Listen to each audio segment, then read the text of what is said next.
etik gitu ya. Nah, sebelum masuk ke apa sih sebenarnya leadership dan kenapa ini menjadi sangat penting, kemudian kita coba lihat sih sebenarnya deskripsi dari materi atau mata kuliah ini sebenarnya apa sih gitu ya.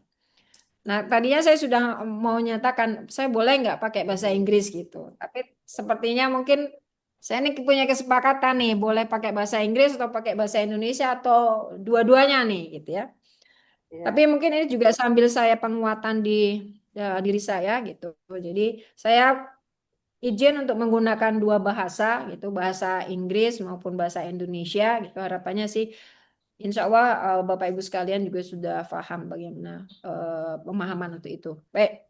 Untuk course description di sini atau deskripsi dari mata kuliah di sini adalah sebenarnya ketika kita belajar untuk leadership dan juga bisnis etik di sini, maka kita akan belajar tentang konsep dan praktek pemahaman dari dan juga pemahaman dari ethical leadership di dalam bisnis organisasi. So we will provide conceptual and practical understanding of ethical leadership in business organization. Jadi fokus kita adalah bagaimana kita bisa memahami, harapannya nanti ketika sudah dalam satu semester ini sudah selesai, maka Bapak Ibu sekalian itu harapannya bisa paham bagaimana sebenarnya si konsep ethical leadership, leadership etik di dalam organisasi bisnis, gitu ya. Dan juga beberapa praktek-praktek gitu. Sebenarnya kemudian yang berikutnya juga adalah mampu dari harapannya ketika lulus nanti mahasiswa atau Bapak Ibu sekalian itu akan mampu untuk menganalisa itu dilema-dilema etik ya, baik itu pada skala individu maupun organisasi maupun di kemasyarakatan ya pada level-level tersebut, dan juga memahami bagaimana nilai-nilai moral, kemudian integritas, kemudian spirituality itu memegang peran yang sangat penting di dalam apa namanya kepemimpinan di suatu perusahaan gitu. Dan harapannya di sini ketika kita apa namanya masuk dalam suatu organisasi, harapannya kita menjadi leader-leader ya, leader-leader yang transformatif gitu. Bukan leader-leader yang kemudian dia hanya follower gitu. Leader tapi follower, tapi benar-benar transformatif gitu. Jadi kita bisa mentransform apa yang kita knowledge ataupun insight yang sebagai seorang leader kemudian ditransform kepada anak buah kita atau our employee gitu. Nah, course ini itu juga bertujuan untuk mengembangkan paling tidak ke depan itu leader-leader baru gitu. Yang mereka tidak hanya berpikir tentang profit, profit, money, money, economic value, not only that one. So their orientation no longer only for the profit, tapi juga komitmen tentang etik. Etik itu kaitannya dengan apa? Dengan social responsibility, jadi tanggung jawab sosial, kemudian juga kontribusi-kontribusi yang lain, kontribusi-kontribusi terhadap human, kontribusi terhadap environment gitu. Dan juga kontribusi tidak hanya pada individual, tapi juga pada organisasi secara luas, bahkan jika dimungkinkan leader-leader yang mampu untuk melakukan perubahan secara global gitu. Jadi levelnya tidak hanya misalnya untuk lokal, tapi harapannya lokal, nasional, bahkan juga internasional. Leadernya seperti itu. Harapannya kita bisa memunculkan atau paling tidak membuka wawasan dari lulusan kita bahwa seharusnya mereka menjadi leader-leader yang transformatif gitu. Nah, Bapak Ibu sekalian, salah. Kemudian, balik ke sini. Salah. Nah, ini adalah beberapa learning outcome. Jadi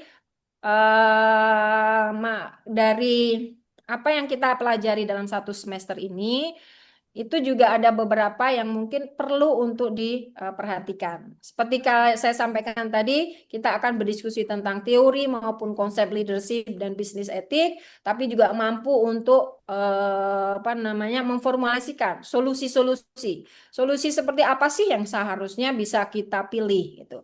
Kita bisa menjadi decision maker yang benar.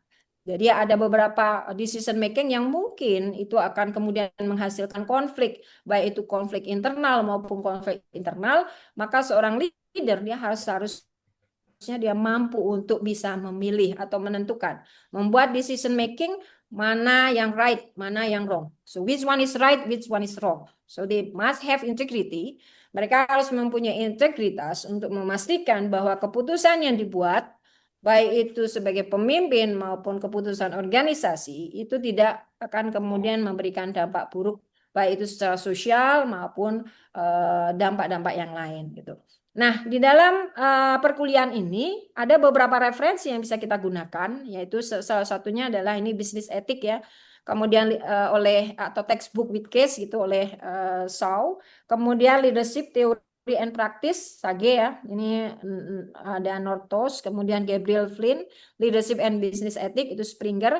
Dan juga Bapak Ibu sekalian, monggo untuk bisa menggunakan referensi-referensi yang lain yang memang referensi-referensi itu nanti bisa dilihat dari atau bisa dicari, ada di Google, ada di beberapa jurnal, kemudian buku-buku e-book gitu yang Bapak Ibu sekalian itu temukan gitu, atau mungkin bisa menjadi referensi Bapak Ibu sekalian. Nah, nanti kita akan coba diskusikan jika pada satu waktu kita harus membuat satu analisa, maka mungkin perlu juga untuk membaca beberapa referensi dari jurnal atau mungkin juga artikel-artikel dari conference, mungkin juga dari experience dari expert gitu, ahli-ahli ekonom, ahli-ahli ekutan atau bahkan dari leader, dari pemimpin-pemimpin dunia, pemimpin-pemimpin keuangan, bahkan teknologi dan sebagainya. Yang intinya adalah membuat kaya pengetahuan kita, knowledge kita tentang apa tuh sih sebenarnya leadership, apa sih itu bisnis, bisnis etik gitu ya. Kemudian Bapak Ibu sekalian, ini adalah weekly meeting. Jadi kami sampaikan bahwa di dalam perkuliahan untuk leadership ini akan ada 16 kali pertemuan atau dikatakan sebagai chapter. Maka monggo silakan Bapak Ibu sekalian masuk ke Moka, kemudian nanti di situ Bapak Ibu sekalian bisa absen. Seluruh perkuliahan itu akan diadministrasikan di Moka. Bapak Ibu sekalian sudah connect Moka ya? Nah, nanti mulai dari absen, presensi, kemudian mulai dari PPT, materi, ataupun juga tugas, semuanya diadministrasikan di Moka. Maka dipastikan karena penilaian itu berdasarkan capaian pembelajaran lulusan yang saya sudah bagi di dalam weekly meeting, maka kemudian Bapak Ibu sekalian mohon untuk bisa melihat ya. Jadi misalnya seperti minggu ini nih, kan kita ada 16 chapter ya. 16 chapter di situ. Nanti sesi pertama apa? Sesi pertama adalah hari ini, minggu ini. Maka di situ ada nilai 5% yang kami berikan. Jadi setiap minggu itu ada nilai yang kami berikan. Gitu. Dan misalnya Bapak Ibu sekalian tidak bisa, dan 5% ini terdiri misalnya dari kami akan mempertimbangkan juga presensi, tapi juga akan mempertimbangkan hasil diskusi dari apa yang kita hasil diskusi dalam pertemuan ini, gitu. Diskusi, kemudian pemahaman dan sebagainya. Nah, nanti jika dimungkinkan, Bapak Ibu sekalian mohon untuk bisa jika ada assignment dan sebagainya untuk mengisi di atau untuk mengupload di Muka, karena jangan lupa untuk presensi, monggo sudah saya buka di Muka, silahkan untuk bisa presensi di situ.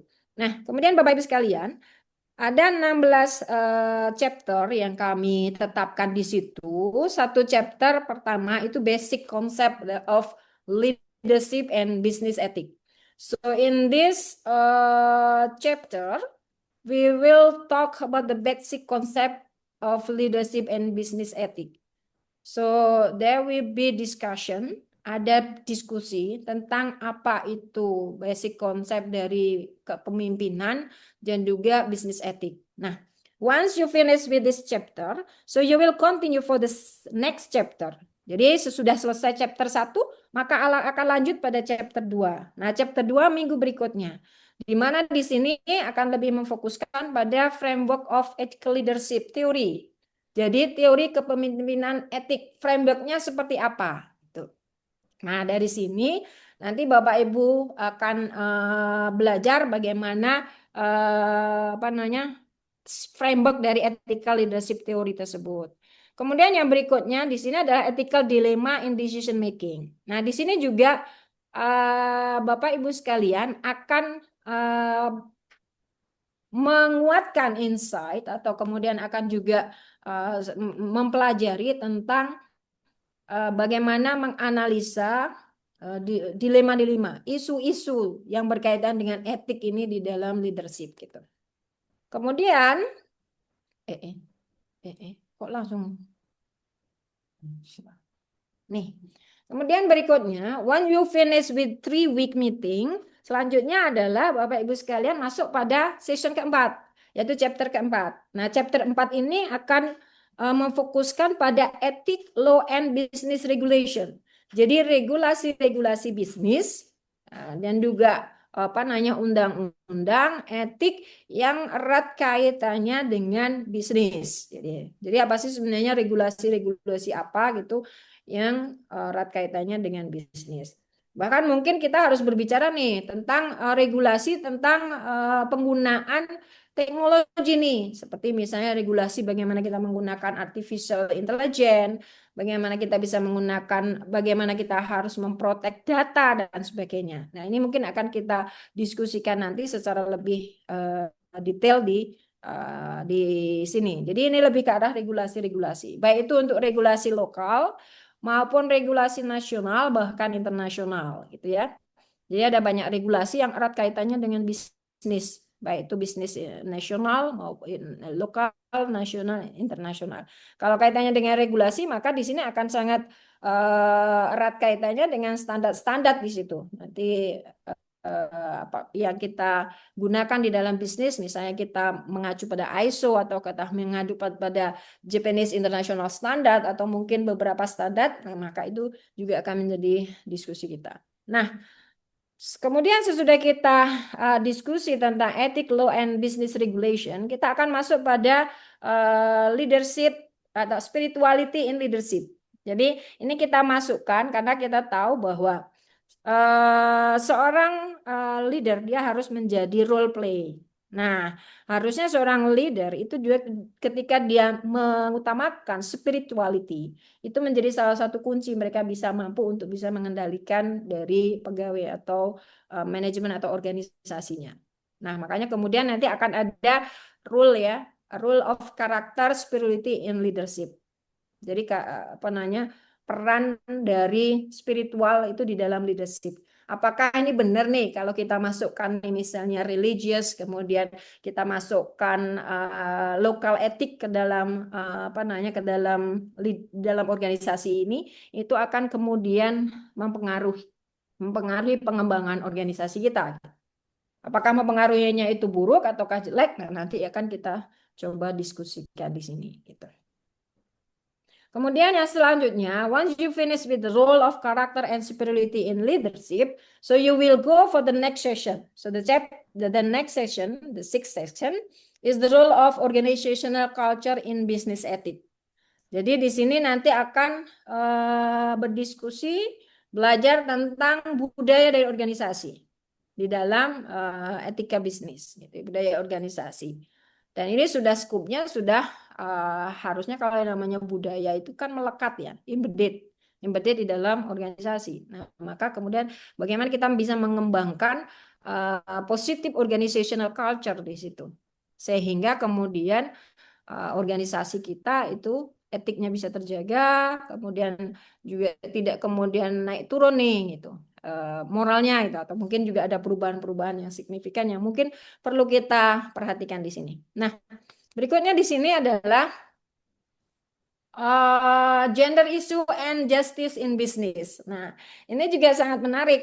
Ketika kita berbicara di sini dalam leadership itu kan ada gender issue. Gender issue-nya itu kan berkaitan dengan keterlibatan partisipasi women, perempuan di dalam bisnis dan justice in business. In some country, mungkin di beberapa negara wanita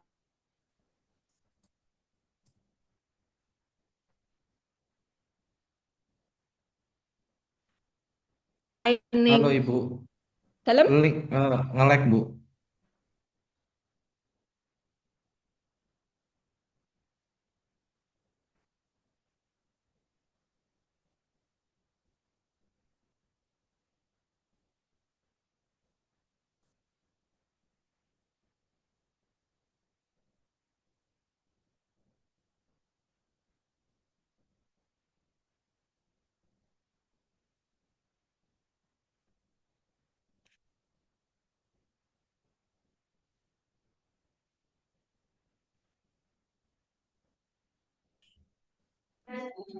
Loh, putus.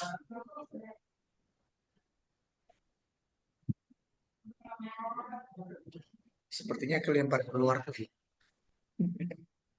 Gitu. Iya, sepertinya Prof Yun ini keluar.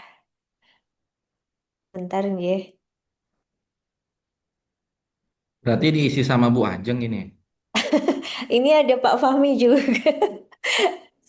Buat mohon maaf Di- barusan terpental tidak tahu nih di kampus nih. Duh, Iya, mohon Prof maaf sekali. Yun ditanya nih sama teman-teman. Barusan ini saya anu ya off ya. Berapa menit? Eh, mungkin menitan, Prof. Tadi sempat Berapa menit? nge-lag, Prof. Sempat nge-lag juga. Berapa menit Bu? Terputus-putus. Nggak kok, sebentar. Oke, Sebentar. Satu oke, menitan, iya. Monggo ya, nggak apa-apa dilanjut, Prof. oke, baik. Ini sudah kelihatan belum? Sampun, Sudah. sampun kelihatan. Sampun Bu. Ya, oke, baik. Mohon izin tadi, mohon maaf tadi nge-lag sebentar. Buatnya terus. Nggak tahu. Ini udah saya ganti. Untuk linknya udah saya ganti. Baik, Bapak Ibu sekalian, saya lanjutkan. Jadi kalau tadi ya, mungkin saya tadi agak keputusnya di sini nih. Ini gender issue. Nah, gender issue dan justice in business ini menjadi sangat penting karena ini menjadi isu dunia. Bagaimana kita bisa mengatakan bahwa apa namanya, apa namanya, keadilan untuk gender itu bisa kita tegakkan di dunia bisnis. Seperti kita ketahui di beberapa negara masih terbelakang atau berkembang itu women atau wanita itu masih menjadi second layer gitu ya. Bahkan ketika dia masuk ke mining, mereka masuk ke pertanian, mereka masuk ke beberapa industri yang notabene itu majority itu di handle oleh laki-laki, maka kemudian di sini wanita itu kemudian neglected gitu. Nah, ini kemudian juga menjadi perhatian di dalam leadership karena kita tahu juga bahwa ketika kita berbicara tentang leadership maka fairness, kemudian gender equality itu juga menjadi hal. Nah, satu lagi mungkin juga yang nanti akan saya tambahkan di sini berkaitan dengan inclusivity. Jadi kalau ini belum masuk di dalam apa namanya di dalam RPS, kita coba untuk masuk ke inclusivity. Jadi inclusivity itu mungkin akan lebih luas dibandingkan ke gender ya. Tapi kita coba nanti pelan-pelan kita bahas dulu terlebih dahulu tentang gender issue yang masuk di dalam ini, kemudian akan kita tambahkan gitu ke inclusivity gitu ya. Jadi bagaimana kita bisa melibatkan wanita di dalam bisnis kita, woman empowerment gitu. Padahal setahu saya tuh tanpa di empower tuh wanita itu sebenarnya sudah biasanya juga leading ya. Di rumah itu leading kan. Ya Mas Alfa, ini sebenarnya yang paling galak di rumah nih istrinya atau Mas Alfa nih? Saya Bu. Ah, saya ya. Oke. Oke. Ya baik. Saya nggak ngelek lagi kan, Mas? Lancar, lancar. Oke, baik. Lancar. Nah, oke, baik. Berikutnya, sesudah kita diskusi tentang gender issue, nanti kita akan juga berdiskusi dalam satu semester ini itu tentang global ethical standard in business. Jadi standar-standar etik global di dalam bisnis gitu. Karena kita tahu bahwa isu sekarang tidak lagi hanya berkaitan dengan 4.0 Industrial Revolution yang begitu apa namanya begitu cepat berkembang, bahkan juga atau 5.0 Industrial Revolution yang dia sangat berimpact banget pada bisnis itu industri, tapi juga pada isu SDGs, jadi Sustainable Development Goals. Di mana Sustainable Development Goal ini kita tahu ada 17 goal ya, dan ini menjadi kesepakatan di Rio de Janeiro, Brazil waktu itu, bahwa seluruh negara itu mereka harus mewujudkan SDGs ini, dan terutama juga di Indonesia. Dan sepertinya Pak Presiden itu juga memfokuskan di sini untuk pencapaian Sustainable Development Goals, dan ini menjadi satu core yang harus atau hal penting yang juga harus dipegang oleh industri atau bisnis, sehingga mereka kemudian mampu untuk tidak hanya kompetitif di pasar nasional, tapi mereka juga kompetitif di pasar internasional. Karena ini salah satu indikator ketika satu industri dia mau go abroad, maka dia harus mempertimbangkan SDGs di sini. Dan nanti mungkin akan kita coba lihat lebih detail bagaimana indikator-indikator bisnis ini ya, etik-etik indikatornya seperti apa gitu. Nanti kita akan diskusi lebih banyak, dan indikator-indikator seperti key performance indicator gitu ya. Key performance indicator ini kita akan diskusikan di sini gitu. Baik perwujudan ketika satu industri dia akan go abroad atau go internasional gitu, maka etik apa yang harus mereka perhatikan. Mungkin akan sangat berbeda dengan Indonesia ya, etik-etik yang mungkin apa namanya yang diterapkan di Indonesia ataupun di internasional gitu. Maka kemudian nanti kita akan coba berdiskusi di sini. Nah, sesudah global ethical standard di dalam bisnis, maka langkah yang selanjutnya di sesi ke-12 itu kita akan berbicara tentang embedded leadership and the role of public policy.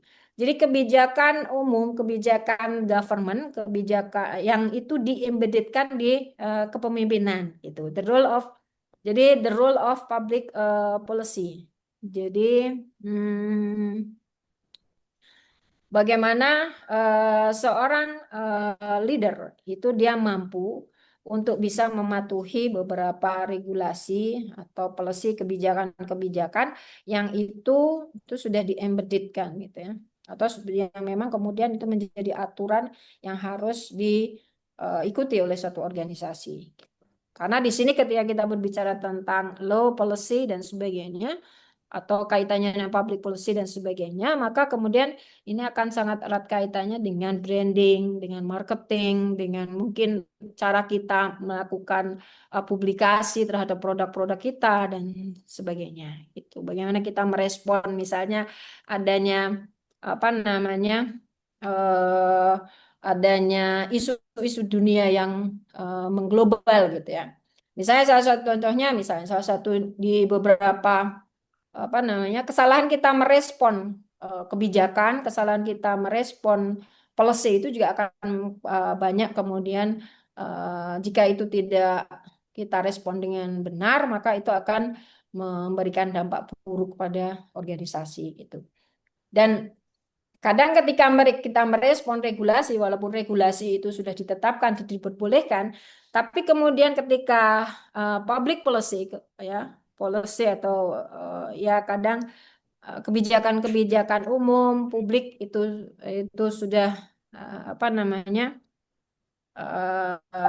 sudah ditetapkan, kemudian ternyata masyarakat itu tetap ada penolakan dan sebagainya, itu juga harus perlu diperhatikan gitu. Banyak kasus yang kemudian misalnya seperti di luar negeri ya, beberapa waktu yang lalu di Amerika itu mereka kemudian organisasinya itu benar-benar jatuh gitu ya, karena mereka tidak mampu untuk merespon di sini gitu. Merespon. Ini kebijakan berkaitan dengan mungkin salah satunya yang waktu yang lalu saya baca itu berkaitan misalnya dengan apa itu rainbow ya, rainbow session gitu ya. Rainbow session, nanti rainbow session ini menarik gitu ya, karena ini berkaitan dengan gender equality. Nah, rainbow session itu biasanya ada di Australia, kemudian ada di Jerman, European country. Mereka sesi-sesi di beberapa perubahan dari musim gugur, kalau nggak salah ke musim semi. Nah, itu kemudian biasanya digunakan oleh beberapa orang yang dia masuk dalam kategori rainbow gitu ya. Itu membuat satu festival dan sebagainya. Nah, itu kita akan diskusikan lebih lanjut. Kemudian yang berikutnya adalah alternative ethical approach in business. Jadi pendekatan etik yang nantinya itu akan bisa kita gunakan untuk bisnis kita. Gitu. Dan once we finish with this 13, so we will continue for the next designing ethic-based organizational strategy. Jadi bagaimana kita bisa mendesain etik, yaitu yang dimana atau mendesain strategi organisasi itu berdasar pada etik yang kita sudah desain. Nah, etiknya mau diarahkan kemana nih? Apakah penguatan di integritasnya, ataukah penguatan di leadership-nya, ataukah penguatan di mana? Gitu. Moralnya, ataukah yang mana nih? Nah, maka kemudian ini akan menjadi basic kita organisasi untuk kita bisa menguatkan organisasi kita. Gitu. Kemudian yang ke-15 ini adalah tentang ethical leadership strategi analisis, menganalisa strategi leadership yang etik yang sudah kita tetapkan di sesi sebelumnya, itu kita coba analisis gitu. Kemudian bagaimana implementasi dari strategi-strategi etik ini agar bisnis kita bisa berkelanjutan, bisnis kita tetap bisa kompetitif dan sebagainya. Dan yang terakhir di seksi 16 di final ini adalah final assessment. Jadi final assessment ini nanti akan ada assessment yang kita berikan dan biasanya ini merangkum semua materi. Jadi kalau tadi di pertemuan ke-8 itu akan ada assessment juga. Pertemuan ke-8 itu ada assessment itu akan merangkum untuk materi-materi dari 1 sampai materi ke-7. Nah, kalau yang ke-16 ini kita akan coba membuat assessment itu mulai dari materi ke-9 sampai dengan yang ke-15. Nah, selain dari nanti akan ada assessment, seperti Bun sampaikan, setiap minggu akan ada skor yang diberikan. Ada 5%, ada 10%, 5% sampai dan berikutnya. Nah, untuk yang assessment itu untuk skor yang diberikan adalah 15%, 15%. Jadi cukup signifikan nilainya. Jadi mohon untuk bisa tetap mengikuti ya. Paling tidak yang skor-skor besar itu bisa kemudian difokuskan. Nah, selain dari pertemuan seperti ini, maka nanti akan ada juga tugas ya. Tugasnya itu embedded di masing-masing week atau minggu gitu. Nah, selain dari tugas nanti akan ada diskusi. Nah, hari ini juga kita akan diskusi nih beberapa hal berkaitan dengan etik gitu ya.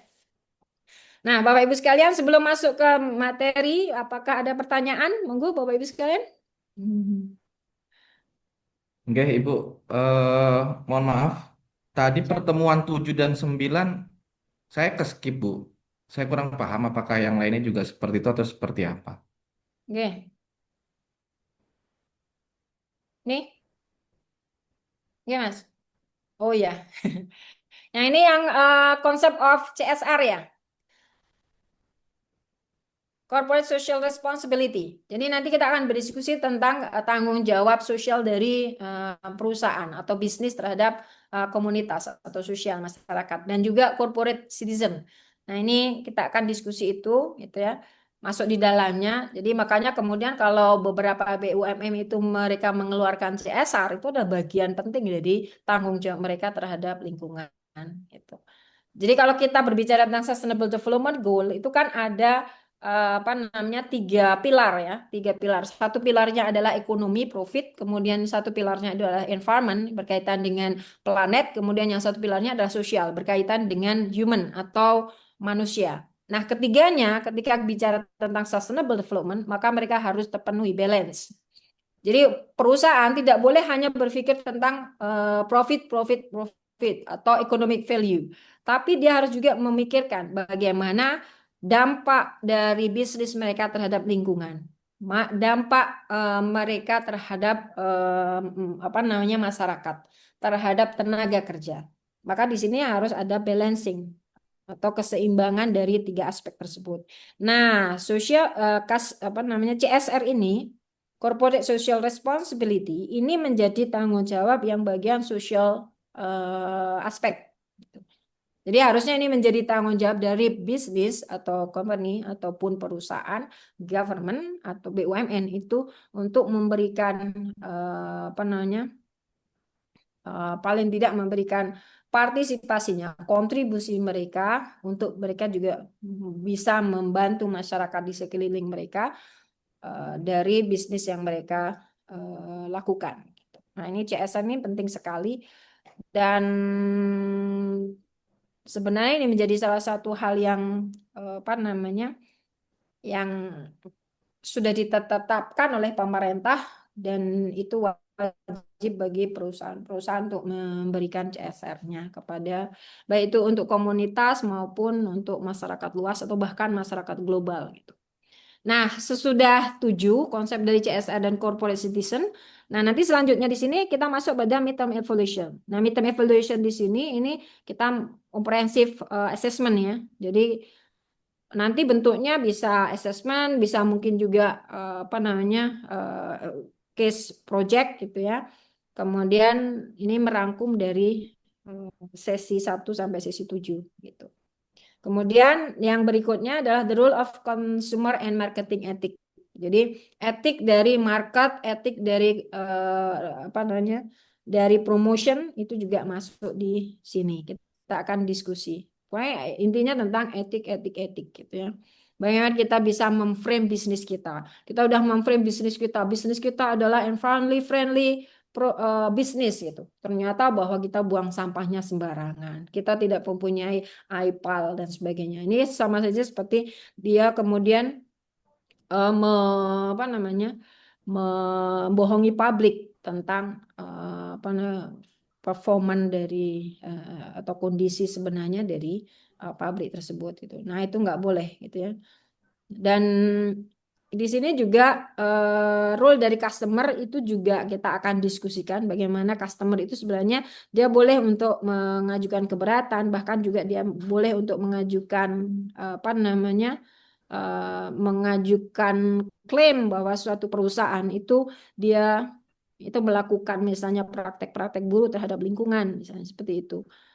Bahkan ketika distandarisasi ya, ketika kita bicara tentang standarisasi, seorang customer dia bisa ngeklaim dari SNI dari satu industri jika memang perusahaan tersebut yang sudah menetapkan label standar nasional Indonesia ternyata produknya tidak sesuai dengan standar nasional Indonesia. Nah, ini nanti kita akan diskusikan di sini, the role itu. Karena ini menjadi tanggung jawab dari perusahaan bagaimana kita bisa benar-benar memenuhi, so meet the need of customer, meet the need of consumer. Jadi memenuhi standar yang sesuai dengan keinginan, sesuai dengan kebutuhan dari konsumen. Jadi apa yang dituliskan seharusnya juga sama dengan apa yang di dalam gitu. Seperti misalnya labeling ya, labeling SNI, labeling misalnya recycle produk. Nah, harusnya dia juga harus bisa membuktikan bahwa produk-produk yang mereka promosikan sebagai produk yang hijau, produk yang ramah lingkungan itu benar-benar ramah lingkungan. Is it okay? Nggih? Nonton nggih? Baik, nih kita lanjutkan nggih. Nah, sedikit aja diskusinya gitu. Nah, kemudian yang berikutnya nih Bapak Ibu sekalian, tadi sudah ya 16 kali pertemuan. Jadi paling tidak ada nih konsep, nanti Bapak Ibu sekalian akan paham sih sebenarnya seperti apa. Sebenarnya intinya adalah hanya kecil gitu ya. Cuman nanti akan diperlebar sampai ke